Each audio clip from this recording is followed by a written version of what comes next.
એક સવાલ પૂછું, થોડો વિચિત્ર છે પણ બહુ મહત્વનો છે.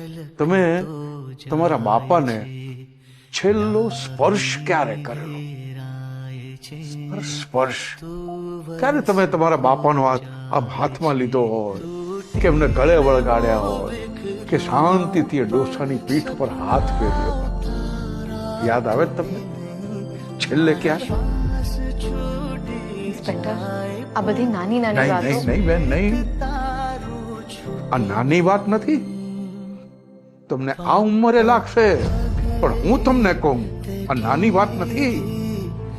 વર્ષો વર્ષ જેના શરીરને ફેમિલી ડોક્ટર સિવાય કોઈને સ્પર્શ જ ન થયો હોય ને, એ નાની વાત નથી.